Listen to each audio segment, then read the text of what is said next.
Buenas noches. Siguiendo con el tema de la guerra en Ucrania, del conflicto en Ucrania, eh, podemos dividirlo en dos aspectos. La guerra de los conflictos postsoviéticos, en este caso sería Rusia, la Federación Rusa contra Ucrania, y los conflictos posguerra fría o Guerra Fría número 2, Estados Unidos contra Rusia y contra China. La, ya lo he comentado en varias oportunidades, la reacción que tiene Estados Unidos, Rusia con el ataque de Estados Unidos. Bueno, eso ya lo he comentado en numerosas oportunidades. Ahora diré que en este caso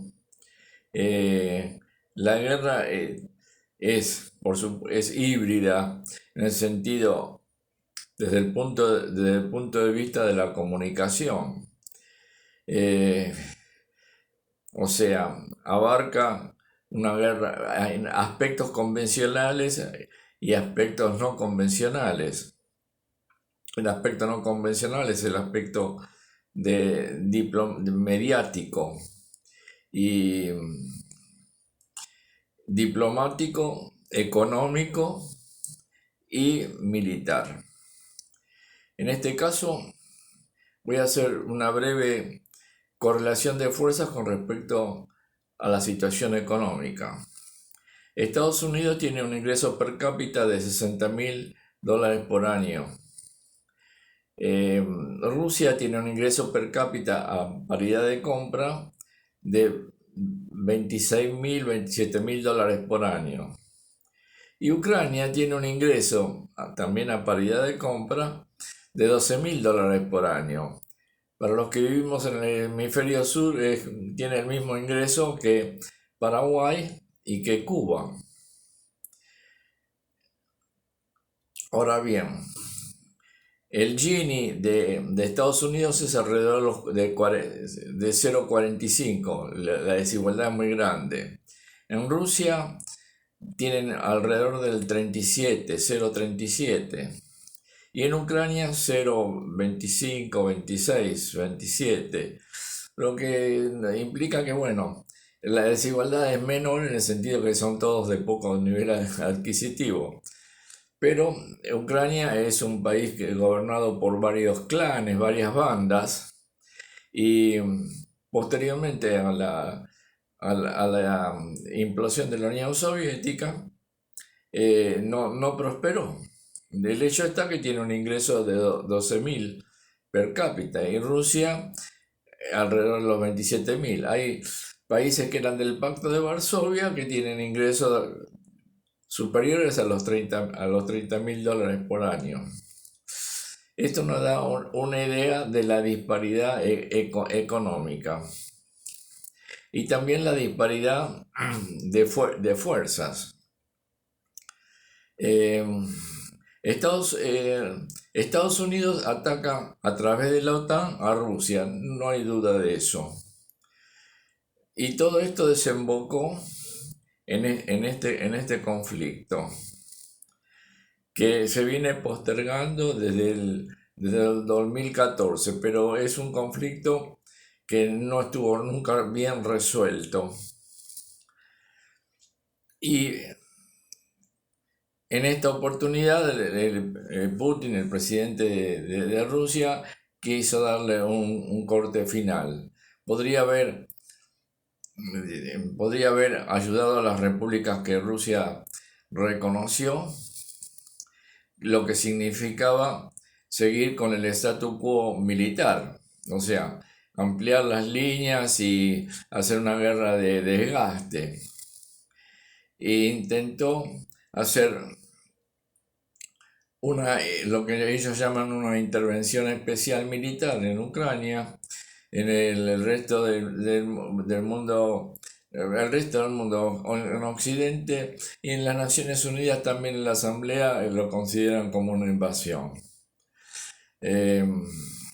No hay duda que es una invasión, pero sui generis, o sea, no es una invasión de conquista. es una invasión para cambiar la orientación que asumió Ucrania. Y Ucrania, hay varias Ucranias. Está la Ucrania del Este, la Ucrania de la etnia básicamente rusa, que es el 20% de la población.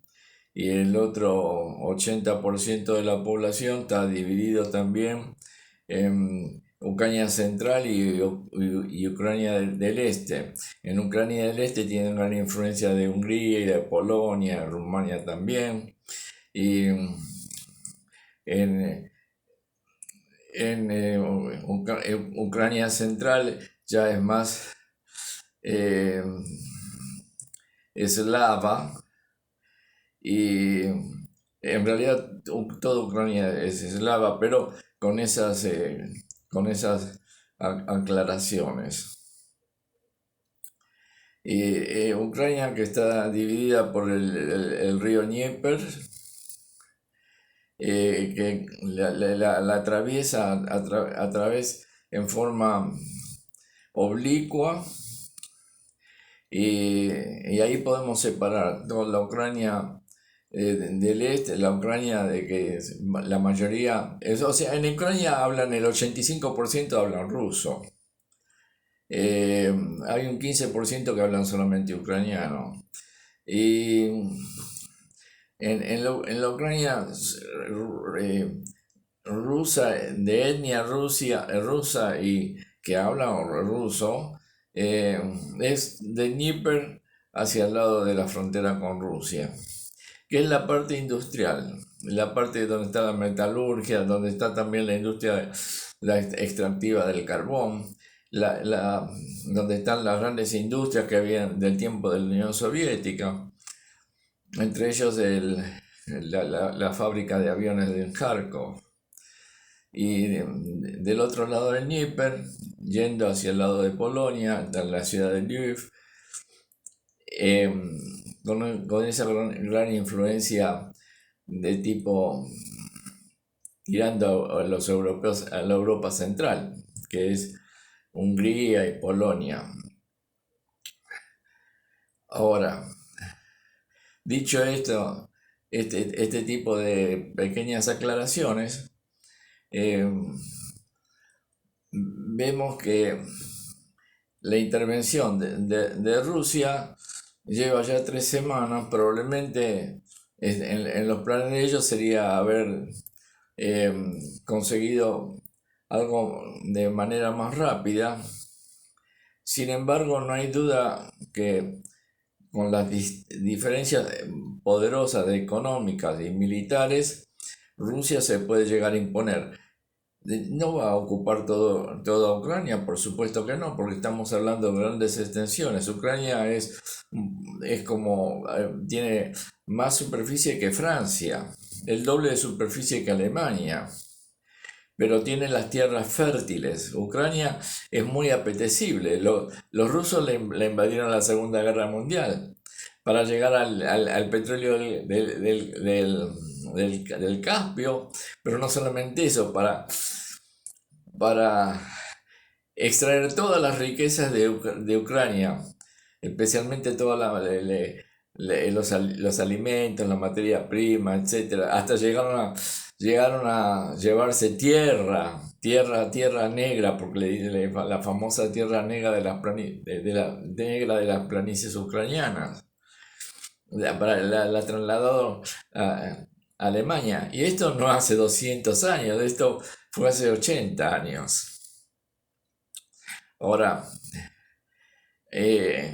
después de producirse la reconciliación entre Rusia y Alemania, sin embargo, en este caso, Alemania cambió de gobierno y dio un giro en apoyo a Estados Unidos. O sea, Alemania es un país ocupado también en cierta forma y sigue todas las políticas exteriores de Estados Unidos. Tiene algún margen de maniobra, pero no muy grande. Y después está la esfera anglosajona, el Reino Unido, nostálgicos de su imperio, y el nuevo imperio que es Estados Unidos. Entonces, estos son los actores principales. En las personas tenemos a Biden, el presidente de, de- de Estados Unidos, que muestra signos de fatiga mental y de poca diplomacia porque trata al presidente de Rusia de criminal de guerra. Y si tenemos que pensar en criminales de guerra, tenemos varios presidentes norteamericanos que caen en esa categoría, no hay duda alguna, porque han invadido muchos países y han ocasionado la muerte y destrucciones en gran escala. En este caso, por ejemplo, en el caso de esta operación, como dicen en Rusia, esta operación militar, una de las críticas que se le puede hacer desde el punto de vista militar es que no usaron toda la fuerza necesaria en los primeros días, fueron muy cautos.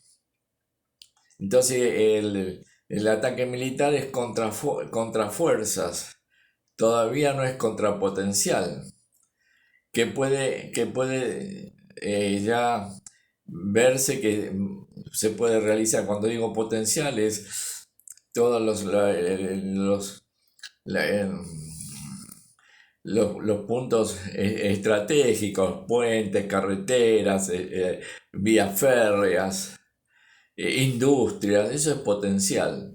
Todo eso no lo han hecho. Y tampoco han atacado las ciudades. Por supuesto, a veces sí, hay algunos edificios que sí han atacado, sí, sí. A veces son los daños colaterales, como dicen los militares norteamericanos. Y en otras oportunidades porque son objetivos militares, porque hay fuerzas militares en los mismos. Bueno, en fin, es guerra. Lamentablemente se ha llegado a esta circunstancia. Y los que sufren son los civiles y las mujeres, los ancianos y los niños son los que más sufren, las personas más desprotegidas. Ahora, hay 8 millones de personas que se han desplazado en Ucrania, hay más de cerca de 2 millones que han buscado refugio, o sea, un verdadero desastre que se podía haber evitado aceptando en cierta forma o haber llegado a un modus vivendi con Rusia. Pero como están alentados por Estados Unidos, por la propaganda internacional, por la NATO, para resistir a Rusia, lo único que hacen es prolongar la destrucción. Y cuanto más se prolonga, Rusia va a emplear medios más fuertes, más contundentes. Los ha empleado los otros días aplicando un misil de crucero Kinsal que es hipersónico. Después hizo varios ataques muy fuertes también a unas instalaciones militares, produciendo gran cantidad de bajas entre los militares. Las ciudades del este, Kharkov y Chernik, están rodeadas, lo mismo que Kiev, y no van a hacer por el momento creo que no van a hacer un asalto urbano, porque no tienen la fuerza. Esto fue una incursión hecha por brigadas blindadas y motorizadas para hacer desplazamientos rápidos, pero con las fuerzas que han involucrado en estas operaciones, que tal vez lleguen a 200.000 hombres, no es suficiente para un espacio tan grande. Entonces está pensado en una operación de corta duración, es a mi juicio, y con escasa cantidad de fuerza para el espacio que tienen que cubrir. Eh, eh, las líneas son fluidas, pero hay un hecho evidente que tienen cercadas a varias brigadas cerca Estoy hablando de la parte sur y del este, que hay lo que le dicen calderos, que tienen a varias brigadas de ejército de Ucrania cercadas en varias oportunidades, en varios lugares. Y cuando se completen el cerco este, o se rendirán o los destruirán. Eh, la ciudad de Mariupol está por caer, que es el puerto en el Azov. Y después vendrá Odessa, que ya está bloqueada, que tiene un bloqueo naval. Eh, la idea, la idea de que NATO intervenga directamente ya lo aclararon decididamente que no lo van a hacer, pero mandan voluntarios y los llenan de armas.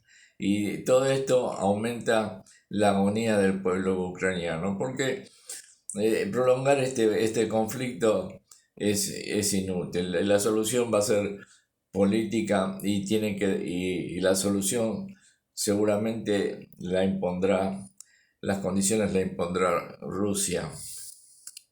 Si así no fuere, el destino de Rusia puede desestabilizarse también.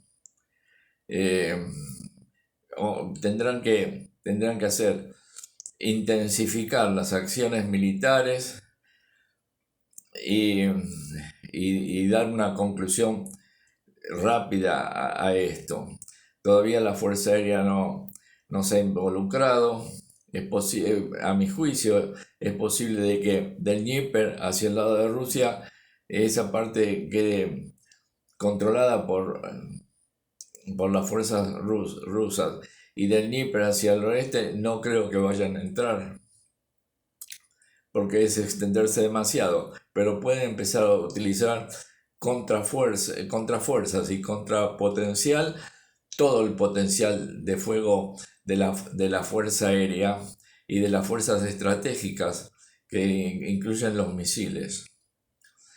En otro orden de cosas, se descubrieron varios laboratorios biológicos hechos por Estados Unidos y sostenidos por Estados Unidos según